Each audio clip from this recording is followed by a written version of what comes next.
Olá, estamos começando mais uma edição do nosso Câmara Saúde aqui pela TV Câmara Catanduva. E que bom que você está aqui com a gente. Quero já te convidar a curtir, compartilhar, deixar o comentário, isso é muito bom. Ajuda o algoritmo a divulgar mais este vídeo, esse conteúdo para mais e mais pessoas. A gente vai falar aqui um pouco sobre a oncologia, gente. Sobre câncer, sim, mas não de uma maneira pesada, nada disso. Vamos falar de novidades, realmente de tratamento, de diagnóstico precoce. Eu tenho a honra de receber aqui uma sumidade no assunto, o doutor Aider Vive, que é médico cooperado da Unimed Catanduva, é graduado pela Faculdade de Medicina de Catanduva em 85, possui mestrado e doutorado em técnicas operatórias e cirurgia experimental pela Universidade Federal de São Paulo, a Unifesp. Atualmente é professor titular de Clínica Cirúrgica do curso de Medicina da nossa Faculdade de Medicina Catanduva, do Centro Universitário Padre Albino Unifipa, e é fellow do Instituto Nacional de Milão, na Itália. É fera, doutor Aider, muito obrigado pela presença, uma honra tê-lo aqui. Quero te agradecer muito por ter aceito o nosso convite e estar aqui hoje. Eu que agradeço.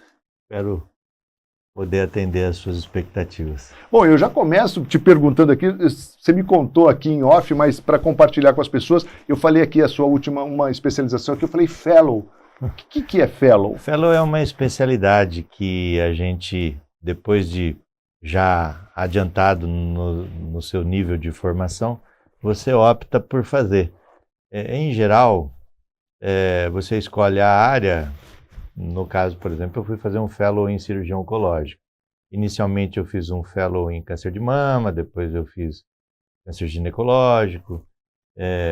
Enfim, eu optei por ir para esse instituto, depois de uma prova, no qual a gente foi aprovado, e fellow é uma especialização na área que você se propõe, né? É uma coisa mais fechada. Por exemplo, um urologista quer fazer um fellow em cálculo. Um cirurgião plástico quer fazer um fellow em pálpebra. Um cirurgião oncológico quer fazer um fellow em câncer de pâncreas. E assim, fellow é uma especialização bem determinada, bem fechada. Tá. E de longa duração, como que é? Você pode fazer, depende, né? Depende do que você quer abranger, né? Eu fiz 3 anos de cirurgia geral, fiz 3 anos de cirurgia oncológica e eu quero fazer um fellow em cirurgia oncológica. Você não vai conseguir fazer esse fellow em 6 meses, né? Você vai ter que fazer um fellow longo, que seria uma terceira residência, né? Só que a residência tem outras características. O fellow não tem as mesmas determinações, as mesmas insígnias, as mesmas normativas da residência, né? Ele já é um indivíduo que terminou a residência, ele vai já direto ao ponto, mas para o que interessa. Ele não vai ficar linkado em evoluir paciente, trocar curativo, fazer plantões de noite, plantões de final de semana. Não, ele vai acompanhar o tratamento, o segmento, a rotina do serviço naquela área em que ele foi pactuado, em que ele foi contemplado com o prêmio de poder acompanhar o serviço naquele setor, né? Entendeu? Realmente bem trabalhoso, né? O fellow é mais tranquilo que a residência, porém ele é mais específico. Ele é mais focado, né? Ele é mais dá uma aprofundada naquele assunto que ele se propôs. Por isso que fellow normalmente não é como 3 anos, 4, não. Eu vou fazer um fellow em cirurgia biliopancreática. 6 meses. Né? Mas vai mergulhar ali, né? E ali, você vai ficar 6 meses ali vivendo isso aí. Entendeu? Legal. Doutor, e aí, como é que o senhor optou por essa área, pela área oncológica? É uma área que a gente sabe que muita gente quer estar distante. Olha, né? Como é que foi isso? Foi um golpe de sorte, sabia? Eu passei a minha adolescência, minha infância, meu período na faculdade, jurando que eu ia fazer cirurgia, eu ia ser um cirurgião transplantador. eu me preparei o tempo todo para ir para o INCOR fazer cirurgia cardíaca. E de lá me especializar em transplantes. Eu terminei a residência de cirurgia geral, fiz prova para ir para o INCOR e eu entrei em primeiro lugar. Fui começar a minha residência em cirurgia cardíaca e o sonho de uma vida toda. Porém, eu tinha ido muito bem na minha residência de cirurgia geral. E eu gostei muito da residência de cirurgia geral. Já gostava muito, porque enquanto acadêmico de medicina eu já ajudava muito no centro cirúrgico, já vivia dentro do centro cirúrgico. A minha mãe reside até hoje vizinha do Hospital Padre Albino, então eu não saía do hospital, né? Estava ali sempre. Acabou a residência de cirurgia geral, fui para o INCOR, comecei cirurgia cardíaca. Olha, é muito difícil você desfazer de um sonho de uma vida inteira. Porque os seus projetos, o seu futuro, você mira naquilo. Porém... Desde sempre você estava construindo isso, né? Isso está construído na sua cabeça. E você desmanchar isso é muito difícil. E precisa de coragem e muita certeza do que você está fazendo. Porque trilhar esse caminho de novo, entrar de novo lá, seria praticamente impossível. E você tinha grande chance de ouro. Já estava lá. Já estava lá. Já tinha entrado, já tinha começado a residência. E aí, de repente, não é isso que eu quero. Não é isso que eu quero. Do nada, ligou uma luz. Não é isso que eu quero. Eu quero fazer carreira solo. Eu quero fazer carreira solo. Eu quero trabalhar para mim. Mas alguma coisa é que a cirurgia cardíaca, você vive em função de grupo. E de estrutura hospitalar. Se você não tem um bom grupo e não tem uma boa estrutura hospitalar, vai ser difícil você fazer verão. Entendi. Entendeu? Não é possível, né? Então... envolve uma complexidade maior, né? Não é isso. Você tem que se encaixar, você tem que se enquadrar. Diferente de você fazer carreira solo. Você é o cara da cirurgia. Você é o cara. As coisas não deram certo, eu pego minha mala e vai. Tchau. Vou bater em outro lugar. Tá certo? Arrumo um lugar que dê para operar e monto uma porta e vou começar a atender. E fazer o meu merchandising. Então, mas o senhor conseguiu perceber isso no início do trabalho ali? O que te ligou o alerta? Eu não sei. Ou você acha que é uma inspiração divina mesmo? Falou, não sei. Sai daí que aí vai dar ruim. E eu não tinha entrado ainda no AC Camargo, que também é uma residência difícil de entrar. Né? Porque aí você teve que partir para uma nova prova. Eu tinha feito a prova já. Já tinha feito a prova. No AC Camargo. Já tinha feito a prova, sabia que tinha ido bem, mas isso é uma coisa. Realmente o resultado é outra coisa, né? E aí eu fui pedir para ir embora. E fui falar com o professor Geraldo Verginelli. E o professor Geraldo Verginelli falou... No INCOR. E o professor Geraldo Verginelli falou, eu não posso aceitar seu pedido de demissão, de dispensa. Você vai ter que falar com o Dr. Adib. Já tem. Isso. O Papa da... E eu fui, e eles, assim, eu tinha um relacionamento ótimo com eles, sempre fui muito bem tratado lá, espetáculo, o pessoal de primeira mesmo. Tinha muita amizade com o Dr. Fábio já, e aí eu fui falar com o professor Adib lá no Hospital Oswaldo Cruz. Ele falou, você tem certeza do que você está fazendo? Eu falei, professor, eu tenho certeza, não tenho dúvidas. Ele falou, olha... Só espero que você não vá fazer residência de cirurgia cardíaca em nenhum outro lugar do Brasil. Eu falei, nem hipótese alguma. Eu vou mudar, eu vou continuar como cirurgião geral. E a melhor forma de continuar como cirurgião geral é fazendo cirurgia de câncer. E você opera todos os segmentos. Eu opero câncer de cabeça e pescoço, eu opero tórax, eu opero gineco, eu opero barriga, eu opero pele, enfim. E é o que eu quero. Ele falou, seja feliz, é uma pena. Eu falei, mas eu tomei o cuidado de desistir enquanto ainda havia tempo de chamar o próximo candidato, porque depois de um certo tempo não pode mais chamar. E aí eu comuniquei o candidato que era meu suplente e ele queria me dar um presente, era uma pessoa muito rica. Eu falei, não. Você abriu a vaga, né? Você vai pagar um jantar para minha república. Aí nós fomos jantar nas costas do Leonardo, que é cirurgião cardíaco lá em Curitiba hoje. Formou, concluiu e tal. Foi. Que legal. Agora, é interessante, daqui a pouco a gente vai falar mais assim com relação ao câncer em si, mas e essa vocação para cirurgião, né? Porque é uma particularidade, né? Como é que isso brotou, isso desde a infância, ou isso no curso de medicina mesmo? Como é que foi, doutor? Você está me colocando perguntas... Não é para qualquer um, né? Mas você está me fazendo perguntas que eu não sei definir exatamente Essas são as quando melhores. brotou. Mas, para você ter uma ideia de como é que são as coisas, ainda menino, eu pegava o coraçãozinho do sapo ver batendo.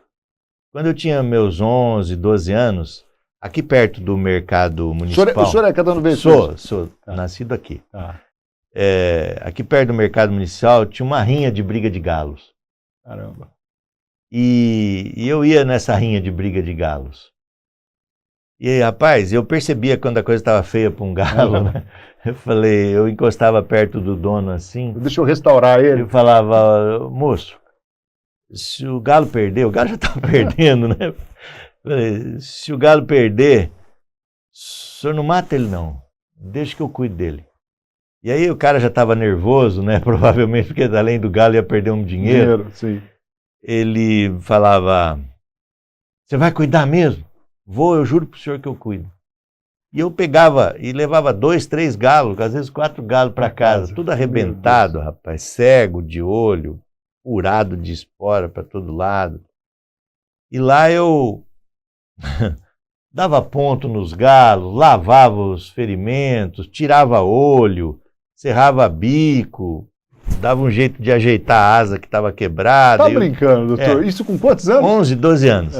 E o meu irmão que segurava para mim, acho que meu irmão não fez medicina por causa disso, porque ele que sentia as vibrações do galo, né? Puxa. Eu só estava ali operando, que né? não tinha anestesia, não tinha nada. Dava pinga na boca do galo, bastante pinga, né? E dava dipirona para ele, umas gotinhas também.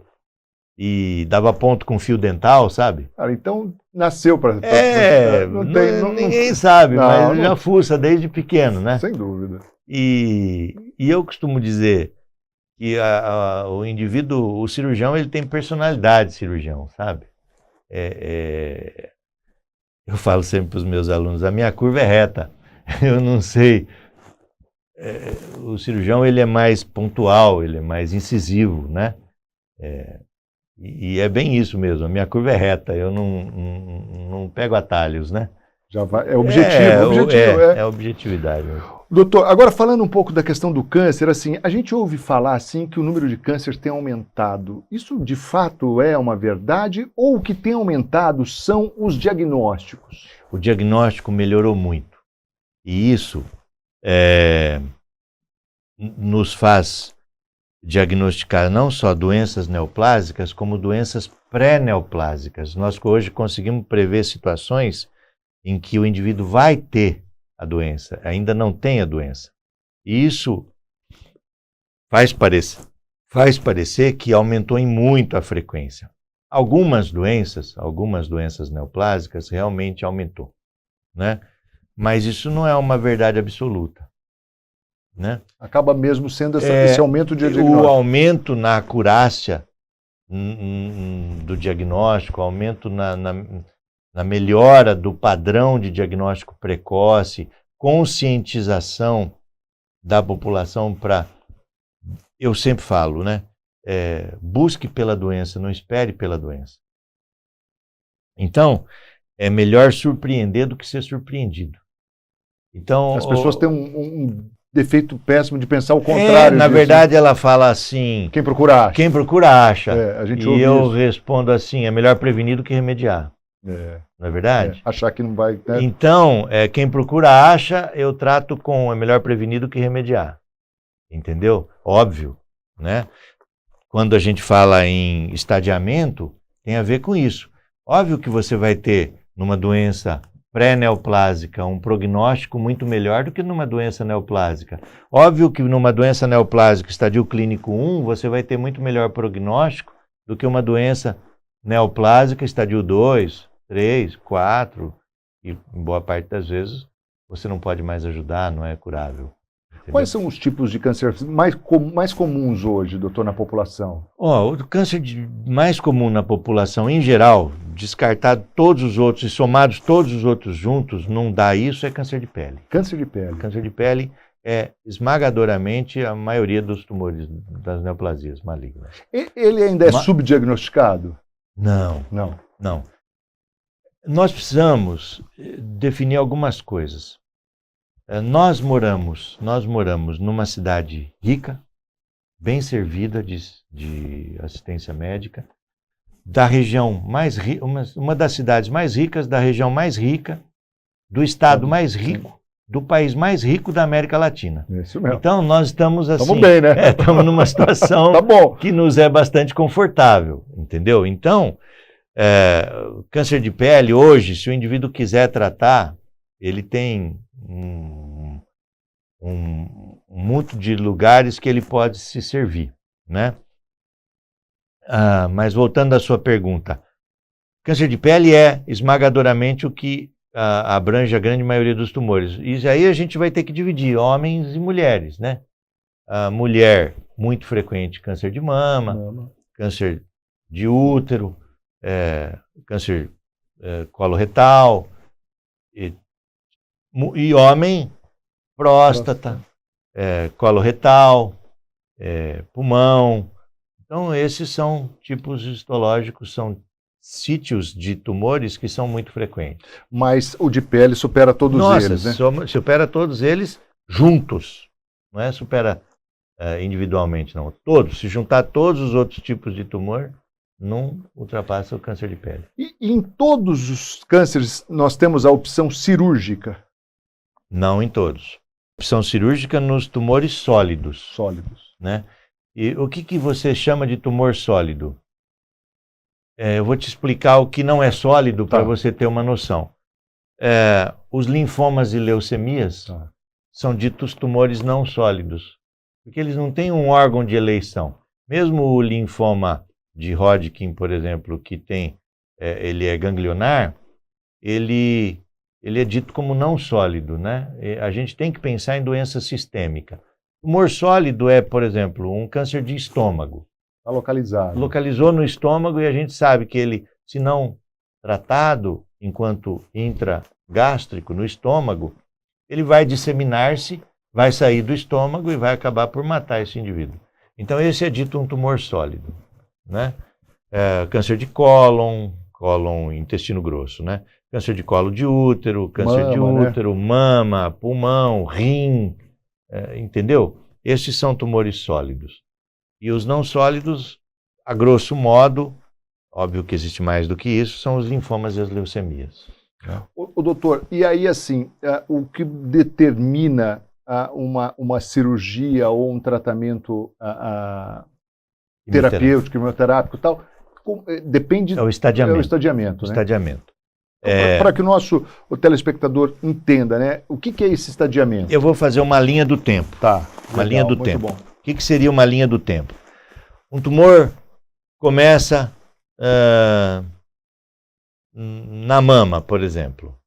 Ele não começa um T4, né? Ele começa num ducto ou num lóbulo, que é uma estrutura microscópica dentro da mama. Neste momento, ele pode realmente não ser alcançável pelos exames de rastreio. Tá. Ele não pode ser também detectado clinicamente. Mas ele não vai parar por aí. Mas ele está lá, né? Ele está lá. E o tempo vai passando, esse tumor vai aumentando. Inicialmente ele começa dentro do ducto, que é o caninho que traz o leite da seção produtora da mama até o mamilo. Ele começa ali pequenininho, ele ultrapassa a membrana basal do ducto, ele já começa a poder dar raízes, metástases para outros lugares. E ele vem aumentando. Quanto mais o tempo vai passando, maior esse tumor vai se tornando, maiores conexões ele vai fazendo entre as estruturas que revestem esta área. Então, por exemplo, esta área tem Vasos. Esta área, caso esses vasos sejam acometidos, eles podem transportar células tumorais para outros lugares.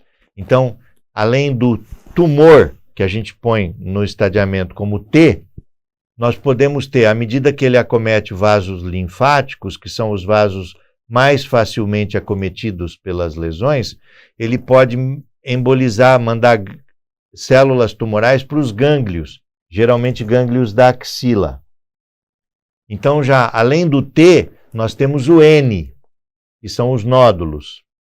E se o tempo vai passando, o diagnóstico não é feito ou a terapia não é instituída, estas células continuam a migrar via corrente sanguínea, corrente linfática, para estruturas como ossos, pulmões, fígado, cérebro, que aí já não seria mais nem T nem N, já seriam o M. Por isso o estadiamento no sistema TNM.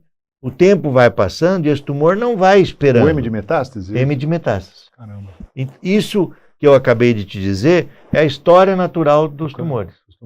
Ela começa de forma incipiente, vai evoluindo, vai ganhando espaço, vai ganhando... É o T, né? É o T. Vai ganhando vascularização.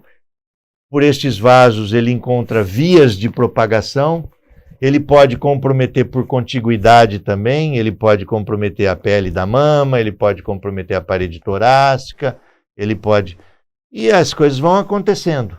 Então é um T1 quando ele é pequenininho, T2 quando ele é maior um pouco, T3 quando ele é maior ainda, T4 quando ele acomete a pele da mama ou a parede torácica, aí o N, quando é apenas um linfonodo ou mais, porém eles não são agrudados entre si, o N1, né? O N2 eles são confluentes, o N3 vai aumentando e assim por diante. E o M? M0 quando não há evidência de metástases e M1 quando há evidência de metástases. E aí a gente cita M1 ossos, M1 fígado e assim por diante. Então, a história natural dos tumores sólidos, eu optei pela mama, porque fica uma coisa mais fácil do nosso espectador imaginar, mas isso acontece para intestino grosso, para colo de útero, para estômago, para rim e assim por diante. A história é mais ou menos essa, para todos. Claro, cada qual com suas peculiaridades.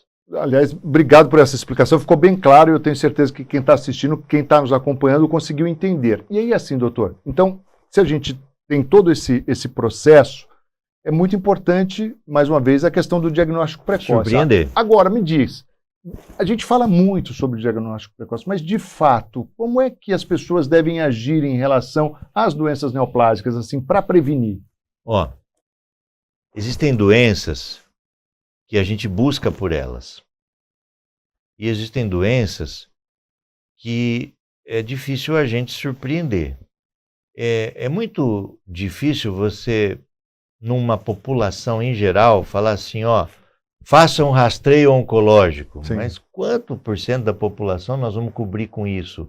E qual é o custo disso? Qual é o alcance disso? Sim. Né?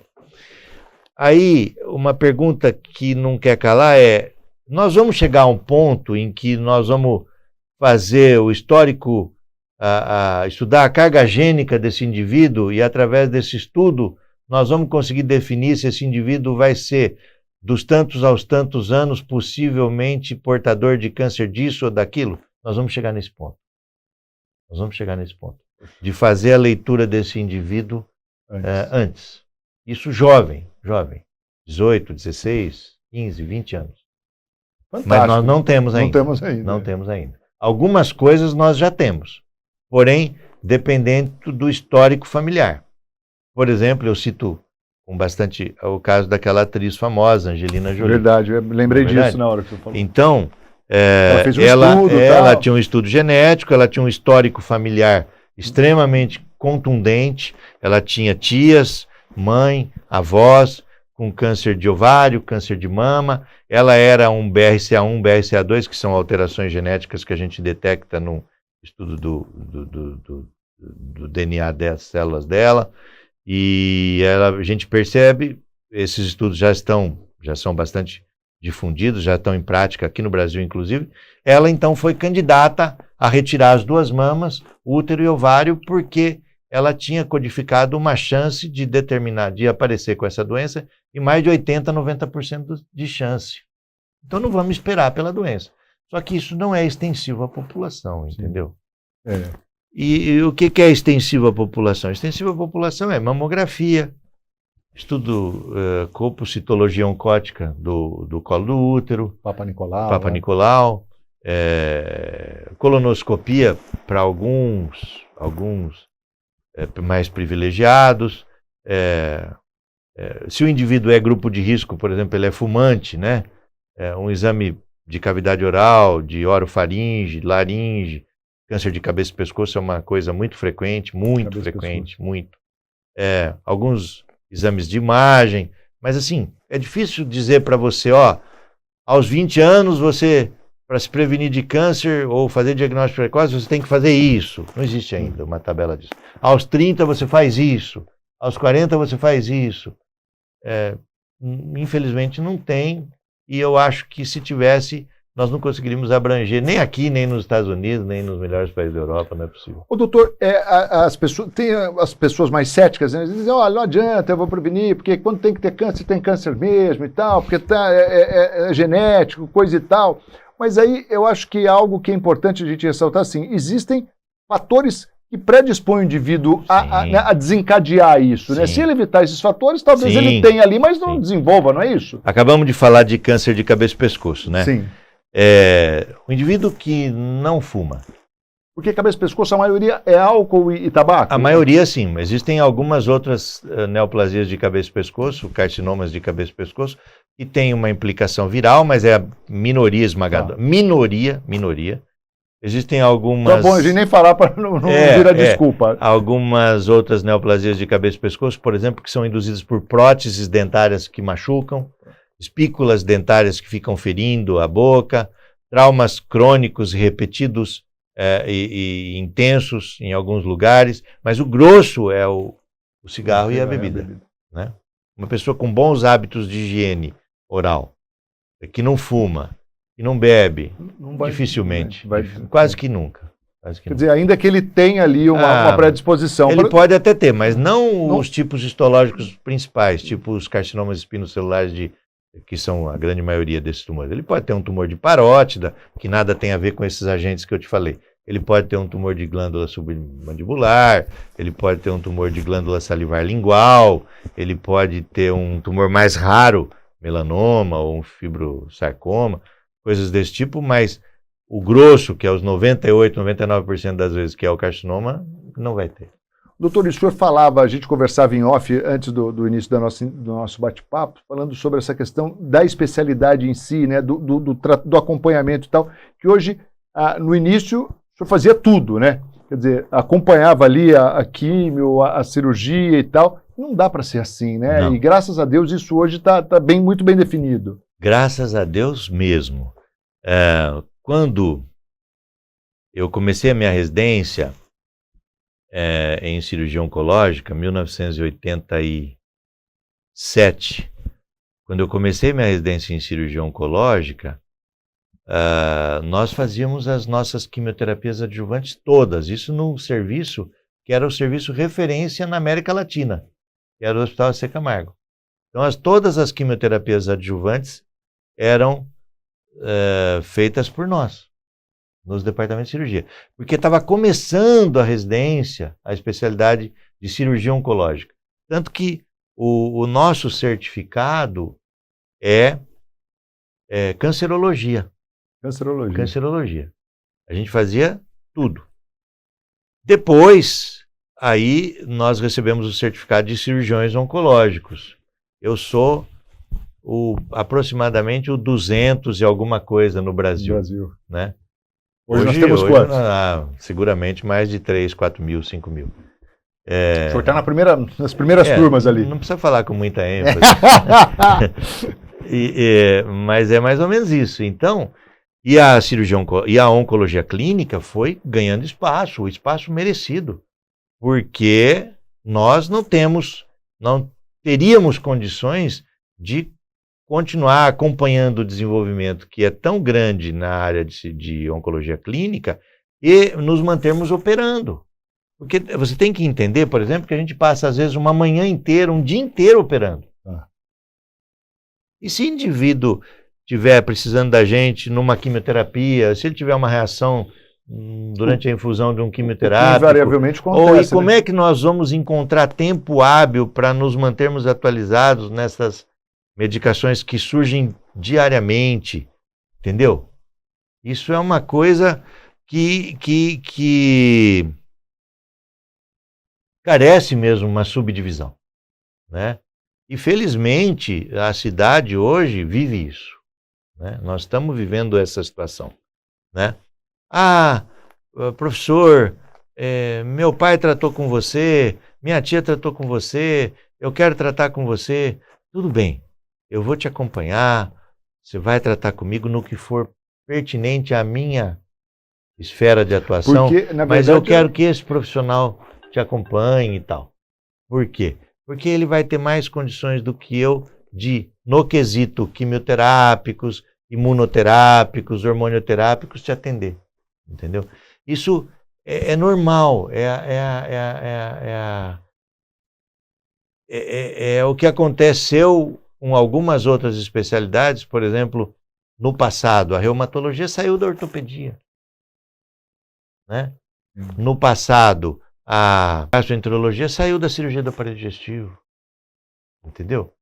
Isso é normal, isso é normal. É uma coisa, é uma tendência natural. E para o paciente isso é muito benéfico, né? É benéfico. Mas ainda tem esse aspecto emocional.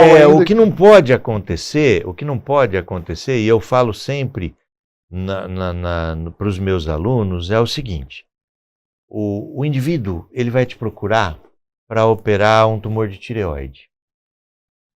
É um paciente de 30 anos, um tumor de tireoide pequeno, e ele está com a pressão de 16/10, ou uma glicemia de 110, 120. Não há como você mandar esse doente para o cardiologista para tratar essa pressão de 16/10 e esse cardiologista pedir para ele um mapa pressórico, um Holter, um ecocardiograma, instituir terapia e ver se ele melhora. Não é possível isso. Ou mandar para o endócrino e o endócrino instituir terapia para esse dia. Tem suposto diabetes de 110, 120, esse cara não vai voltar para você. Não volta. Não há tempo para isso. Então, é necessário que cada qual exerça com maestria sua especialidade. Porém, não é guardado a ninguém o direito de não ser médico. Entendeu? Sim. Não há especialista em medicina sem ser médico. Então, eu costumo criticar e com muita força esse indivíduo que, seu problema é na perna esquerda, eu sou especialista da perna direita, eu só faço a minha área, eu sou ético. Você não é ético, você é um hipócrita. Você não sabe nada de medicina, você aprendeu a tratar meia dúzia de doenças e acha que isso é ser ético. Assuma a sua fragilidade de formação. A sua formação médica foi ruim, foi tacanha, e você, aos 28, 29 anos, percebeu que tinha que fazer alguma coisa para ganhar a vida, treinou-se em tratar 3 ou 4 moléstias, geralmente frequentes, e se sente especialista e ético. Vamos à verdade. Você não é médico, você não é especialista, você não é super especialista. Você é um hipócrita. Isso precisa ser bem dito. Porque algumas coisas dependem de ato médico, não pertinente a essa ou aquela, porque senão o doente fica que nem uma bola de ping-pong. Fica. Entendeu? A gente ainda vê muito isso. E não tem fim. Não tem fim. Não tem fim. E ele geralmente perde a confiança, óbvio que perde. Não tem como. Óbvio, né? Cara, esse cara não sabe o que está fazendo. Eu estou ansioso, eu quero tratar minha doença, sei o que eu tenho. E nesse meio tempo, nessa perda de tempo, pode ser fatal, né? Com certeza. Ainda tem esse risco. Ô, doutor, agora, por exemplo, a imunoterapia hoje tem tido resultados importantes, né? Foi um grande avanço. Importantes, espetaculares E isso gera uma angústia, uma tristeza no coração da gente que você não tem ideia. Por quê, doutor? Porque não é extensiva à grande maioria da população. Ainda não é. O custo é absurdamente alto. Nós chegamos a ter tratamentos imunoterápicos, tratamentos com drogas, com terapia-alvo, que beiram os R$400 mil mensais. Mensais. Então está distante do nosso SUS ainda. Mensais. E sem dizer que, por tempo indeterminado. Não é possível, não é para qualquer um. Não é.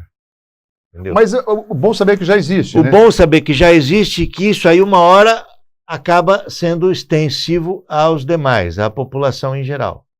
Isso é É verdade. aquela luzinha no fim do túnel, né? Você vê que ela existe mesmo. Tá lá. A gente sabe o que fazer. Temos recursos para fazer. Só não temos recursos econômicos. Entendeu? Não pense que em todos os países do mundo isso aí é extensivo para todo mundo. Não é. É para algumas castas de população. Não, até quando a gente fala em saúde, do ponto de vista de Sistema Único de Saúde, a gente, né? O Sim. nosso é um modelo muito bom. No nosso estado, não é? Sem dúvida alguma. A gente sabe que em países na Europa, por exemplo, você não tem lá um baita de um seguro. Nos Estados Unidos mesmo, você não tem o seu seguro. Você morre na porta do hospital.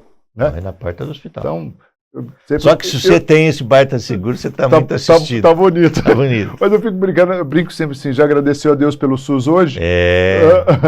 Com certeza. Não é? Com certeza. Porque eu diria que 95%, 98%, 95% das doenças ele cobre muito bem. Entenda, Estado de São Paulo. Tá? Sim, é importante falar. E o São senhor Paulo. falou, né? Região boa, Estado bom. Porque a situação Brasilzão aí não é boa. Não é a mesma coisa. Não. A gente está realmente numa localização privilegiada. Então, a gente não pode esquecer disso. Doutor, a gente está caminhando para o final do nosso bate-papo aqui, mas eu queria que o senhor trouxesse uma mensagem para as pessoas assim, quando a gente pensa, então, em prevenção, em qualidade de vida, tudo isso pode ser realmente benéfico para a gente evitar essas doenças. Olha, a mensagem que eu trago é desmistificar a doença câncer. Né? É uma doença que pode ser curada, e o é, na grande maioria das vezes, desde que diagnosticada e tratada a tempo. A pergunta que eu vou te fazer, apendicite tem cura? Não, né? Apendicite tem cura. Tem cura? Cura. Você não tira ela? Exato. Então, a apendicite tem cura. Mas por que tem cura? Porque ela dá febre, ela dói. E você age rápido, né? E age rápido. A diferença é essa. Câncer tem cura quando tratado rápido. O problema é que ele é silencioso. Entendeu? Então, a gente não se permite ser surpreendido. Você tem que surpreender a doença. Esqueça, Lembra quando tinha uma propaganda na televisão, uma campanha do Ministério da Saúde, em que mostrava umas atrizes se palpando as mamas? Sim. E se você sentir um nódulo, uma descarga sanguinolenta pelo bico, pelo amor de Deus. Ali já estava ruim, né? Ali não é surpreender a doença, ali você foi surpreendido. Ali já ferrou. Ali você foi surpreendido. É verdade. Entendeu? Então, buscar pela doença em situações mais precoces. Ali você já está no N. É óbvio, quase. Aprendi ou não? Ou mais. Ou mais. Então, esse é o lance. Não se deixar surpreender. Entendeu? Surpreenda você. Exato, surpreenda a doença. Você tá aí, né? Vamos... Mas como eu vou fazer isso? Olha, você não vai fazer algo de rotina aos 20 anos de idade. Mas você não vai deixar de fazer aos 45. Entendeu? Vai deixar de fazer o exame de toque. Exato. Né? Que ainda temos aí um para algumas pessoas, uma colonoscopia. Para outras pessoas, além da mamografia, o Papa Nicolau, um ultrassom transvaginal, enfim. Cuidado, não ignorar, não dar uma de bobo, né? Porque às vezes a pessoa quer dar uma de bobo. Na verdade, é o medo, né? É o medo. Aí você finge que não é com você. Não mexe nisso, não mexe nisso. E aí, a hora que vem, é um problema. tarde. Doutor, Muitíssimo obrigado, prazer, viu? Um privilégio tê-lo aqui com a espero gente. ter atendido as vossas expectativas. Maravilhosamente bem, espero recebê-lo numa outra oportunidade aqui. Muito obrigado. Estou à Este disposição. foi o nosso Câmara Saúde, falando aqui sobre oncologia, cirurgião oncológico, o Dr. Aider vive aqui com a gente de maneira brilhante. Quero mais uma vez agradecer a você que nos acompanhou até aqui e compartilha para geral essa boa informação. E ó, surpreenda você a doença, não seja surpreendido, a grande mensagem do doutor neste programa para a gente aqui. A gente volta a qualquer momento aqui com mais Câmara Saúde. Até a próxima.